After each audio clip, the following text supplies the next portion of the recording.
Should any internet user be allowed to live and stream his or her deeds? 2 months to the day after a white supremacist turned on his body cam and shot up 2 mosques in Christchurch, New Zealand, the Prime Minister, Jacinda Ardern, among world leaders in Paris for a summit to address online extremism.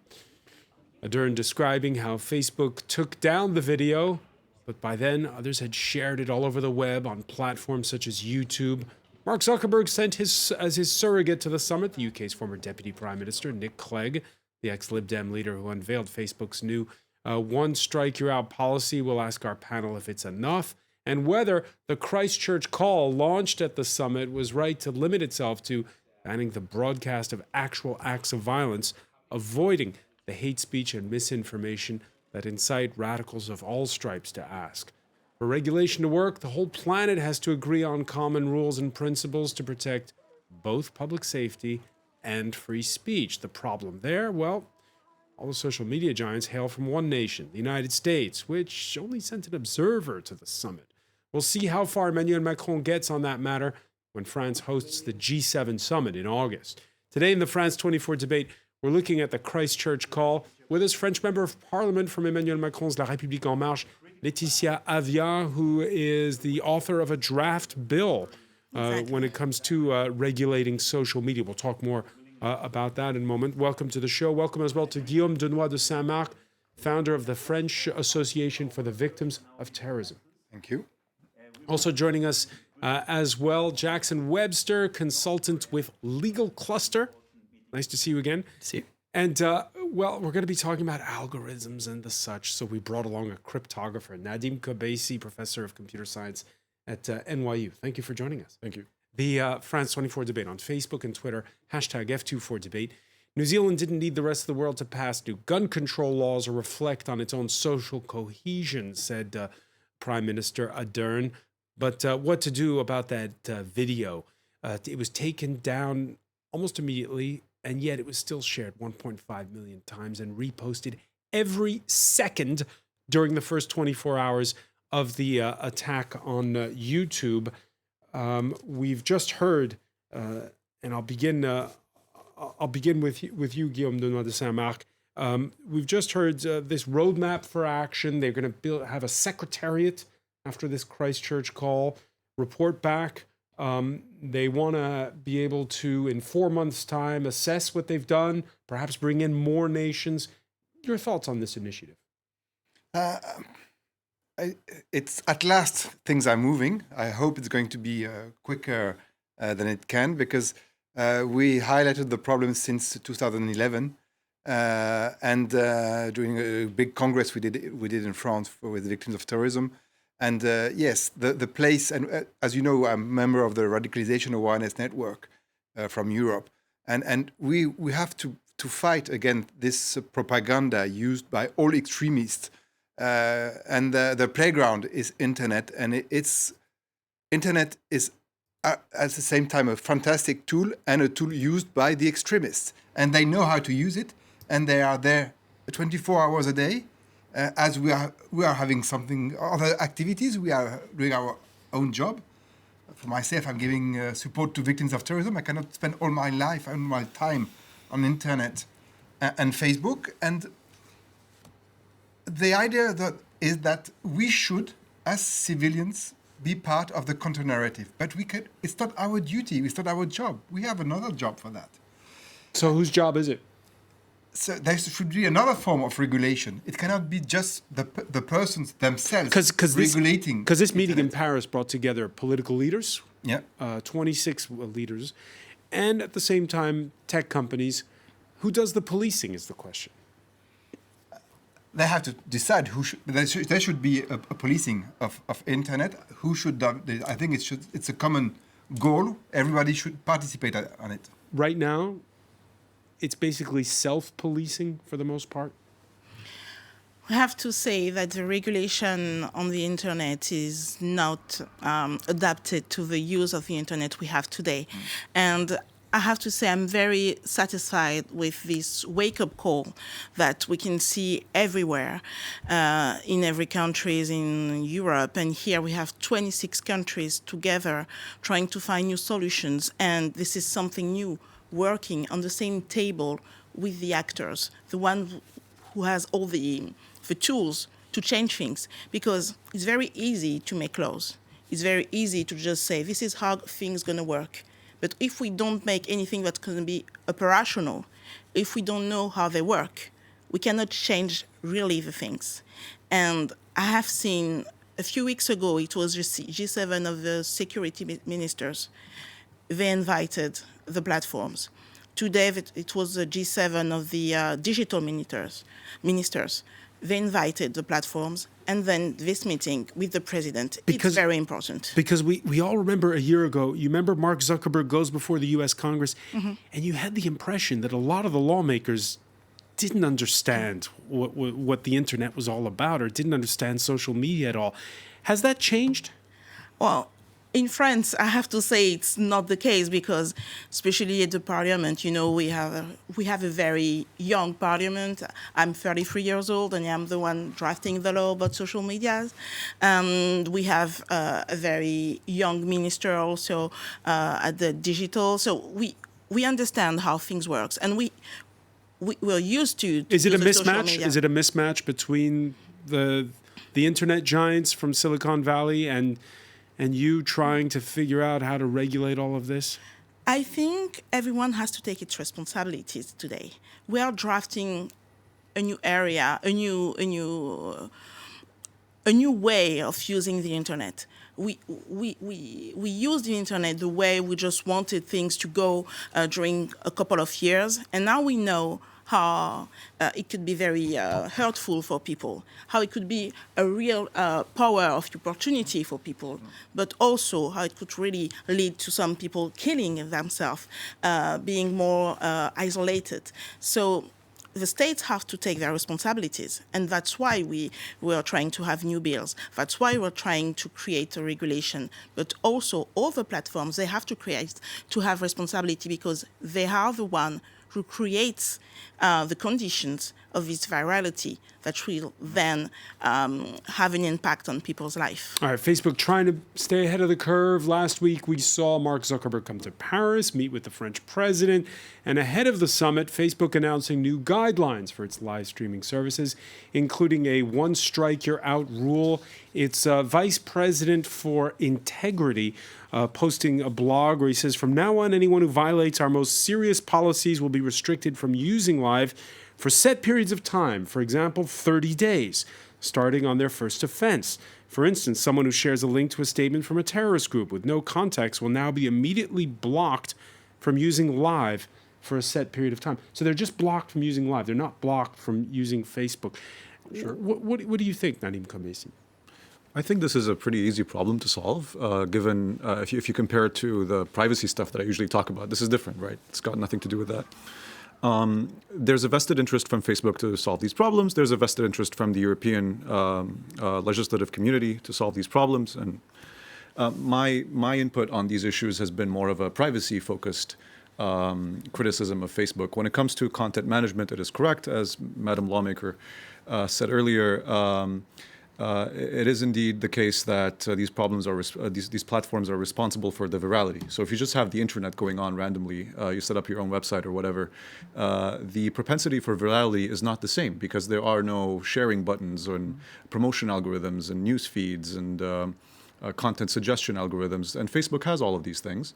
And so Facebook has a vested interest in keeping its political and economic legitimacy and controlling these systems. And it has a vested, and so does the French government and the European government, and all of them are working together to make this happen. And so that's a great thing. Now, whether you're interested in my comments First of all, is it doable? Privacy. Is it doable, though? Is it doable? Right. Can you stop the next Christchurch killer from turning on a body cam and broadcasting? No, I don't think that's doable. I think Or that from you can sharing have, it, more I think that you can have best intentions, and I think that you can reduce the risk and you can reduce the damage, and you can have all of these laws and all of that oversight, and it will, in fact, indeed eliminate a majority of the cases where this media can go out and cause emotional or political or social Because it wasn't damage. just shared on Facebook; it was also shared on YouTube and other platforms. Oh, sure. I mean, the internet is just a bunch of computers connected together, and you can share things in an unbounded number of ways. And it's a matter of, I don't, if I just go out here as a technical professional and I say that this is unstoppable, then I would be discrediting the important work that legislative individuals would be working on, and that's unfair for me to do. So what I would say is that they can have a very positive impact in limiting the scope of the damage that this can do. Whether they can stop it, absolutely, no. But that's the same as there's a lot of diseases that you can't eradicate. There's a lot of misinformation. Can you stop gossip? Absolutely. I mean, you can, right? All right, Facebook in that blog post also pledging $7.5 million in investment in academia. We're partnering with the University of Maryland, Cornell University, the University of California, to Berkeley to research new techniques to detect manipulated media across images, video, and audio, and distinguish between unwitting posters and adversaries who intentionally manipulate videos and photographs. Does it sound to you as though, Jackson Webster, this is human beings that are going to be doing this, or computers that are going to be discerning what's acceptable and what's not? Well, Facebook has always kind of taken this approach, and I think it's because the person who's running it is an engineer, first and foremost. That the bots and the algorithms are essentially going to be your solution to most of your content management problems. And what's interesting is that that's sort of the public-facing narrative, but of course we've known from reporting by The Verge and other outlets that that's simply not true, and that it's actually people that are in charge of content management, and that the content management system, is advertised as being this sort of, perfect impartial algorithm that we're going to just, every time there's a problem, we're just going to, keep making the algorithm better, and it's just going to magically solve all of our content management problems. But what's being ignored is that, the bots and such can flag things, but they're better at flagging some things than others. For example, they're quite good at flagging, illicit content of certain natures, and where they're not very good at, flagging, for example, white supremacist content. And then beyond that, once the content is flagged, it's up to a moderator, usually, sort of an unspecialized, underpaid moderator in some sort of outsourced center, not actually within Facebook, that's going to be doing the content deletion, and it's going to be making these kinds of, difficult, moral and ethical calls, thousands of times a day. So looking back on the Christchurch killing here, you heard Nadim Kobesi say you can curb it, you can reduce the spread of those extreme violent images. Nonetheless, is the world ready for Facebook Live? I mean, these kinds of features, should we hit the pause button until it's all sorted? Because Facebook's a broadcaster, right? Like, we're a broadcaster. We'd get in trouble if we pay, and rightfully so, yes. if we live stream this sort of thing. I mean, that's an excellent question, and I really think that it's actually the question that's sort of the elephant in the room in all of these discussions. I mean, is a utility like Facebook Live even necessary? And of course, it's not something that can be technically or legislatively done away with. It's more just a question that sort of we as a society need to ask. I mean, look, platforms. Do you think so, Jackson? Well, platforms like Facebook, they look at what they've replaced essentially. I mean, the territory that they're filling is sort of an attention gap that used to be filled by other forms of traditional media, such as, you could say it, such as us. Potentially, yeah, and well, yeah, sure, and whereas of course, like you just said, you have an editor and an anchor that are going to filter the content that is being put out to users, and of course the problem is when there's a question that should you be giving 2 billion people this kind of microphone? That's a legitimate question to be asking ourselves, sort of for the sake of the discussion in civil society, more so. I'll ask the rest of our panel what they think on that matter when we come back. You're watching the France 24 debate.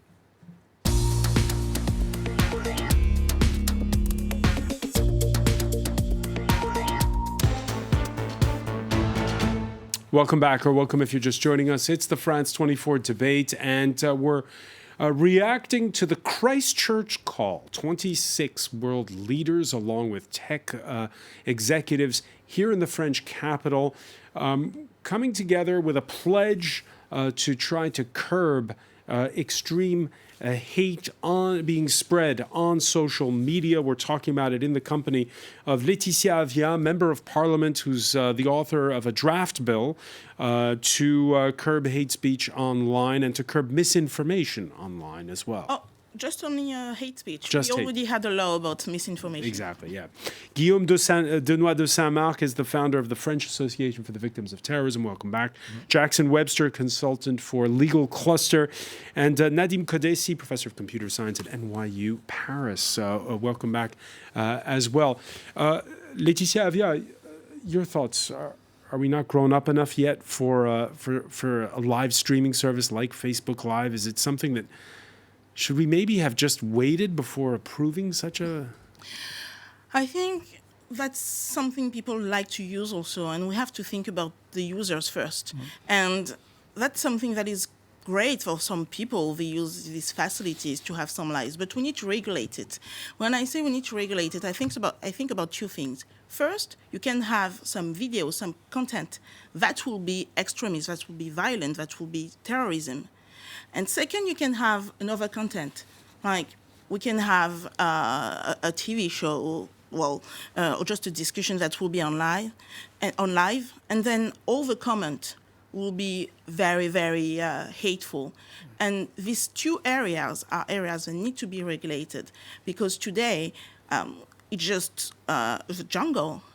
I will never myself do a Facebook Live, because I know if I do a Facebook Live, I did that once, I had so many racist comments at that time. And I didn't have any means to moderate that while I was doing my Facebook Live. So we need to have more actions, and that's exactly the purpose of this Christchurch call, because what was asked to the platforms was to take the tools, to create the tools, so they can more moderate, so they can know what happens when there are all these lives. And what I have to say about what happened in Christchurch, we had maybe two horrible things. First, the terrorist attack. That's horrible. 51 people dying. And then we see that people were organized so they can create something even more horrible. Yeah, it's sharing that to all the world. The New Zealand Prime Minister saying they were killed and killed online. Exactly. They organize themselves for that. And we need to find ways so we can prevent this kind of organization. All right. In French newspaper Le Monde, Jacinda Ardern, the Prime Minister of New Zealand, was asked why the Christchurch call only applies to the broadcast of actual acts of violence, not to speech itself. She said it's true the call only mentions specifically extreme violence. It's partly because we had to find a starting point that would prove a consensus. So rather than open the path to a debate on the risk of restricting free speech, I preferred a starting point where we could absolutely all agree on no one should think that the internet should serve to broadcast murders. Guillaume Denois de Saint-Marc, when you look at that, are you a little bit frustrated? Because that white extremist, he was probably fired up in chat groups, and in fact we have proof of that, in chat groups and the such. It's not just that he broadcasted live, it's that he had friends all over the world, quote unquote. And I think that he came to action because he was having many friends on the internet, and he was with other person who persuaded him that he had the good way to that he had to do it.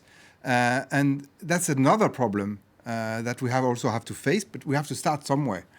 So nothing has been done for the moment just because of the freedom of speech. Nobody moves. But we have to move, and we have to regulate that as we can and keep the freedom of speech when it's not dangerous. It comes back to our first question, though. Who's in charge of deciding what is hate speech? And yeah, that's effectively. Is it the law? It should be the law. But is it the users themselves that have to regulate? No, it cannot be the users.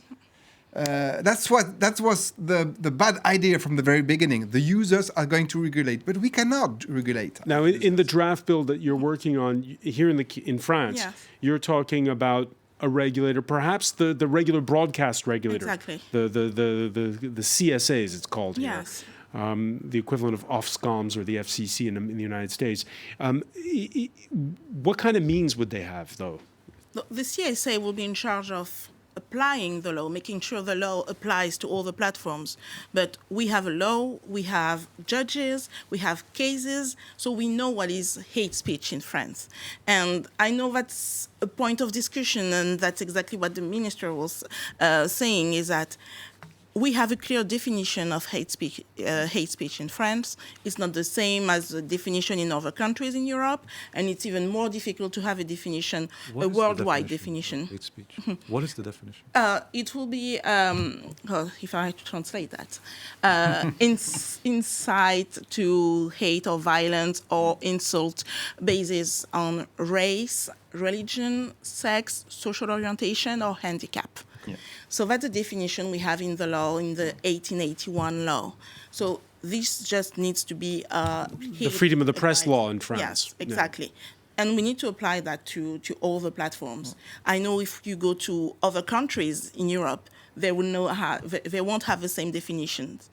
If you go to other countries in the world, they won't have the same definition. So the Christchurch call is just to say, let's have a starting point. The starting point is we all agree terrorism, child pornography also, that's something we cannot tolerate in the internet. That's the starting point. And then the national laws have to make the job. National laws have to make the job. And Jackson Webster, for all the good intentions we have here in France and in other countries like New Zealand and Australia, well, these Silicon Valley giants, they're all in the United States. And the U.S. sent, I think, just an observer.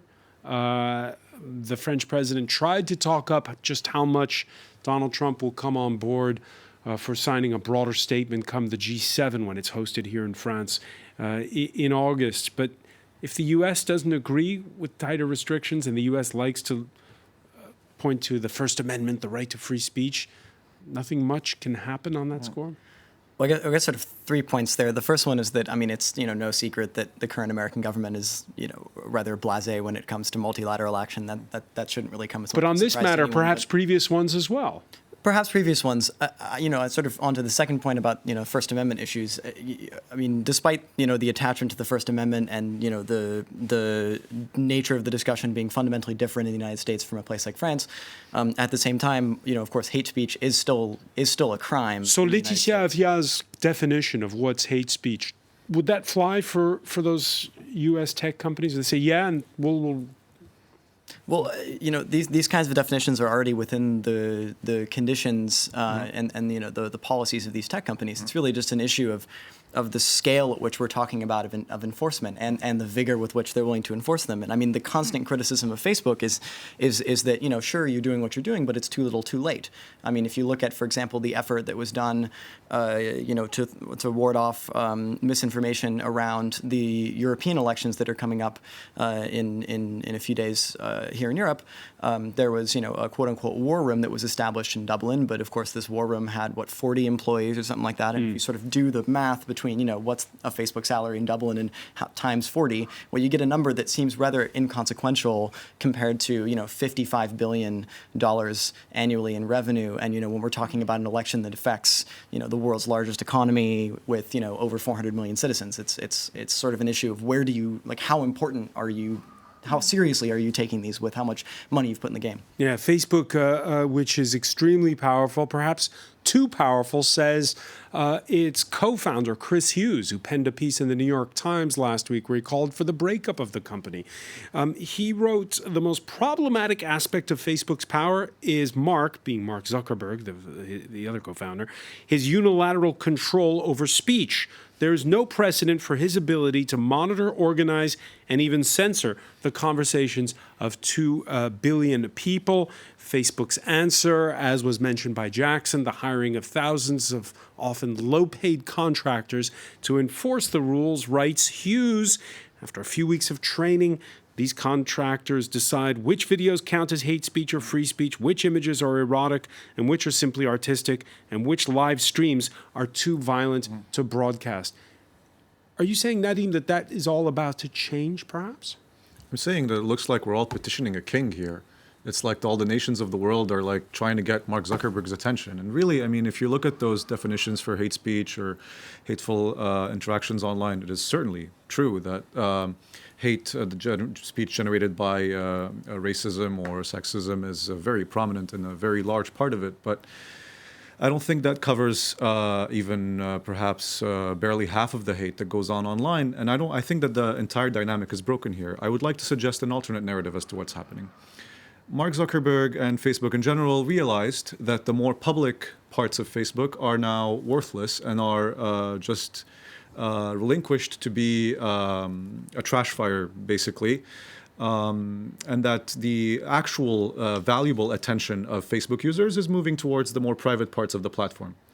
So Mark Zuckerberg calls those public parts parts that look like a town hall when it comes to like the news feed or similar, and the private parts that look more like a living room, such as WhatsApp, which is, by the way, a Facebook subsidiary. And that's where most of the usage is these days, WhatsApp, not the Facebook pages and feeds and so on. Now, at the same time, by total coincidence, you have the Prime Minister of New Zealand saying something like, well, looks like people won't come at me with the free speech excuse now if I go on and start pushing for more regulation, which I feel is well-intentioned. I'm not saying that she's exploiting the moment in a bad way, but at the same time, for her to explicitly say that is a bit concerning to me, because free speech is not an impediment to a proper discussion. It's not an excuse. It's actually something that people such as myself has considered important, and also part of the equation as to what happens if you petition Mark Zuckerberg in the wrong way or don't petition him at all, which is what has happened for the past 5 years. But that being said, Facebook looks at the petitioning from the European Union, from the Prime Minister of New Zealand, and notices that this is actually a really easy way to buy some good faith with the world governments.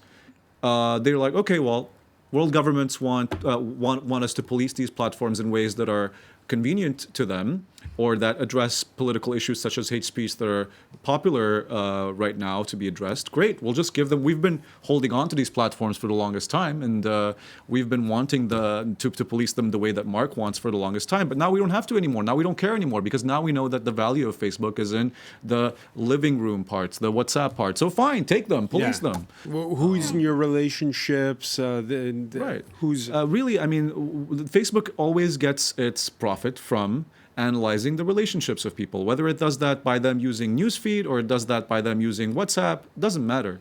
And most of them are no longer using Newsfeed. So if you just give Newsfeed and you give the popular parts of Facebook to be legislated now, they're not losing control over their most popular product. Their most popular product has shifted. So they're fine with doing that now. It's not that they've woken up to the danger. They've already known. There was a genocide. I have to say I share some of your points, and maybe most of your points. But where I can see where we're going to see the difference is when we're going to debate the bill I'm going to debate at the National Assembly, because I can see now that Facebook is fighting this bill. Is fighting this bill on one point. The point is that if they don't withdraw hateful content by 24 hours, they will be subject. And does it also apply to Instagram and WhatsApp, which are owned by Facebook? To Instagram and not to WhatsApp, because it's not public. But Instagram, it's public communication. But if they don't take it down, they will have a fine up to 4% of the global income. So that's a major fine. And I can see now, this last couple of days, that they will be arguing about how do we define something that will be illegal. They never had this kind of questions before. And now they're going to question, how do we know something is hateful? They have all the means, all the lawyers, everyone to help them define, to help them apply the law. But you can see when money is at stake, the question is different.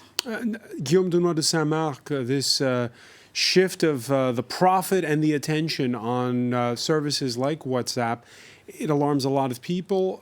We've been talking about it because we're in the throes right now of the elections in India, where rumors propagated on WhatsApp have led to actual lynchings and killing of people. The fact that WhatsApp and these more private types of social networks, it's even more of a daunting prospect than things like Facebook Live for you? It's not a problem. It's the problem of a community of persons that can want to commit crimes all together, and they can exchange freely without nobody listening to them, and they can. It's a way. It's another way. It's another type of danger. Very strong disagreement. But it's not doing a propaganda as on internet or as on Facebook. It's much more like having a private place where you can build a common goal that is not always legal. But you can whip up hate, for instance, much more effectively on these. It's only in the group. So that limits the thing. And I'm sorry. Yeah. I apologize. So there's a very good reason why WhatsApp limited the number of shares that you can make on a post to up to 5 people recently. I don't know whether you use WhatsApp, but if you do, when you have a post on WhatsApp, you can now forward it up to only 5 people. The reason for that is because these groups on WhatsApp are enormous rumor mills with huge spread of information, and they might be private in the immediate sense, but in the absolute sense, they're actually way in which information spreads very quickly. The lynchings, for example, that were mentioned just now that happened in India, they started off as WhatsApp rumors, and the people had groups, the Indian Muslims killed these little boys, and now we must go burn their houses. And this actually spreads over WhatsApp. The real point here, look at all these methods that we're adopting now to newsfeed to try to monitor hate speech and curtail hate speech or problematic speech. None of that will work on WhatsApp. None of it, all of it is completely useless. And the reason why is because WhatsApp communications are all encrypted in such a way that even Facebook themselves cannot read them. There is no way for them to check whether a communication on WhatsApp. So you have the same. We had the news this week of this big security breach, perhaps out of Israel. Oh yeah, so that's completely. I can talk about that. Very different though. It's not. But I mean, are you sure that we can't monitor what's going on? That breach. Thank God I get to correct this on air. So to everyone who's listening, please don't misinterpret what happened there. That breach had nothing to do with end-to-end encryption. It was actually a bug in the code that WhatsApp uses to process phone call data. And so what happens when you call the phone, the part that's processing the voice call signals actually gets exploited, and then that part of the code takes over the entire phone. Nothing to do with end-to-end encryption. And if you want to go that route, what you're saying is that you're going to have to target everyone with sophisticated weaknesses in their devices to overcome encryption. That's not a way to police rumors or hate speech. That's really, catastrophe if we go that way too. All right, Laetitia Avia agrees. Jackson Webster, it seems as though, and we've been talking about Facebook on this show, ever since back in the Stone Age when they only had 500 million users. That was the first, we celebrated the fact when they had 500 million users, so that tells you how long ago it was. And it always seems as though the public, the regulators, are always one step behind. So what piece of advice or encouragement can you give to Laetitia Avia as she drafts that bill? I'm listening. Well, I would say already that Europe is doing much better on this than the U.S. is at the moment, and that the fact that Europe was even discussing GDPR 3, 4, 5 years ago is a good sign. The privacy regulation that they've put. Yeah, but I wouldn't discount the discussion in the United States. I mean, there's a lot of really serious people, especially in higher positions in the legislative branch. I'm thinking mostly of Elizabeth Warren or Amy Klobuchar or others who are really, really smart on these issues and who are trying to get their heads around it. And in terms of advice, I don't know if I'd be positioned to give any, but I think it's really just a question of being able to balance the public good that can be done by that can be garnered by the usage of these services, against the damage that is being done by them, and then how that might reflect, people's rights. But I mean, in general, I don't think government moving slow is necessarily ever a big problem. I mean, if we're going to go back to some founding fathers' principles here, government being intransigent and slow is actually sort of a way to block government from becoming autocratic and tyrannical. So if government is a little bit behind the private sector on conducting mass surveillance, which is essentially what the business model of Google or Facebook is. That's fine with me. And I think that should be fine with anyone who values the sort of integrity of democratic institutions. Government being slow doesn't mean government should just never act. So I think it's an issue of there have been a number of events. Christchurch can be one of them. There are other events that have also triggered this sort of understanding that's developed within the legislative community that something needs to be done, and that legislative initiatives that are going to push that in the right direction are entirely appropriate, but that now would be the time. All right, May 15th, 2019, the day they launched the Christchurch call. We'll see where it goes. I want to thank you, Jackson Webster. I want to thank as well Laetitia Avia, Guillaume Denois de Saint-Marc, Nadim Kobesi. Stay with us, please. Media Watch is next.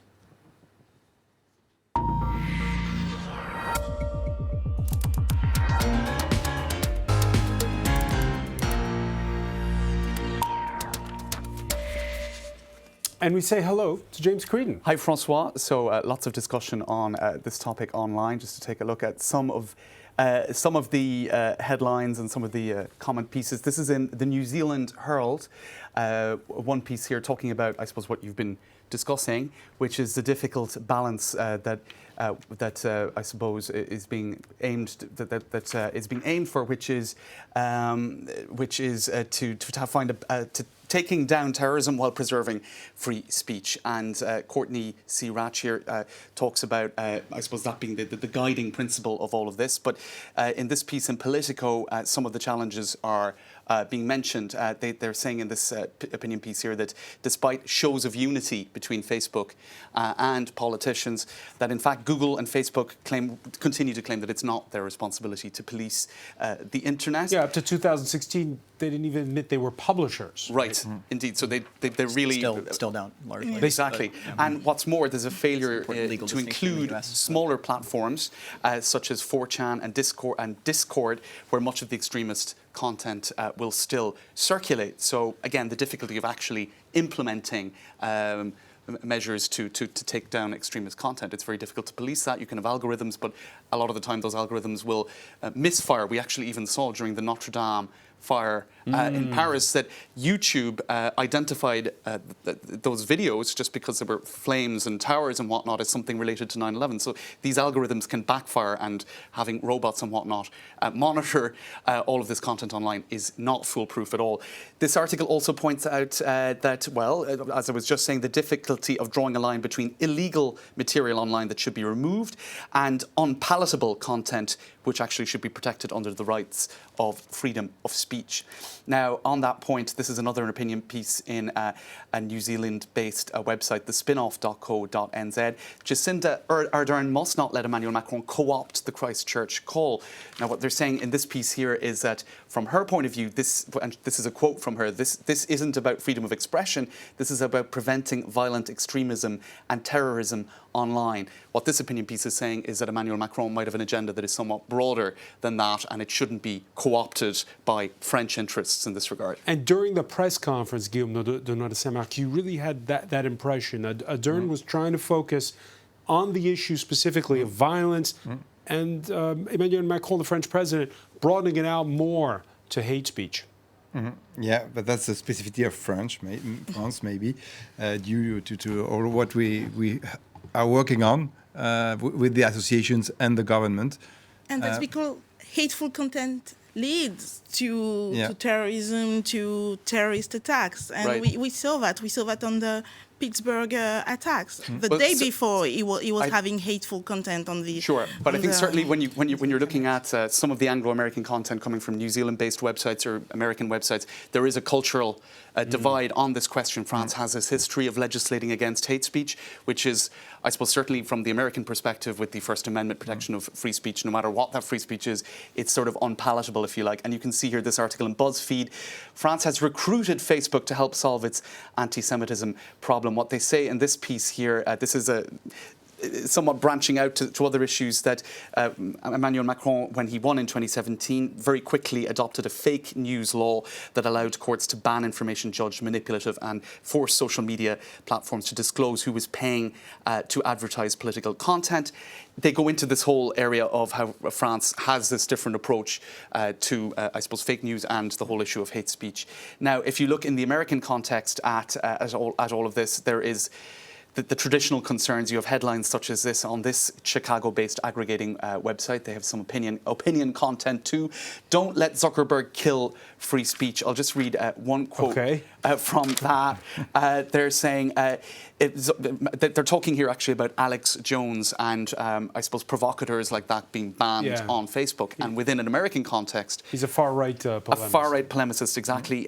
America's proud history of protecting this, freedom of speech from even for odious groups. Is this proud history going to be sort of challenged? And they quote the American Civil Liberties Union saying that every time Facebook makes the choice to remove content, a single company is exercising an unchecked power to silence. And the ACLU warned against saying conservatives might be the target for now, but the next time it could be different. So I guess within the American context, that generates quite a lot of opposition, notably from Donald Trump, actually, who's saying that he won't sign the Christchurch call to stamp out online extremism.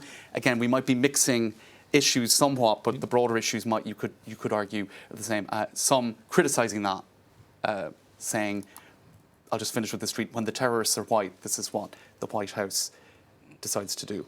That might be a conflation of issues, but... All right, I don't know. We're going to get people shaking their heads on that one. We're out of time. So much more to say about this topic. I want to thank you, James Creedon. I want to thank our panel once again. Thank you for joining us here in the France 24 debate.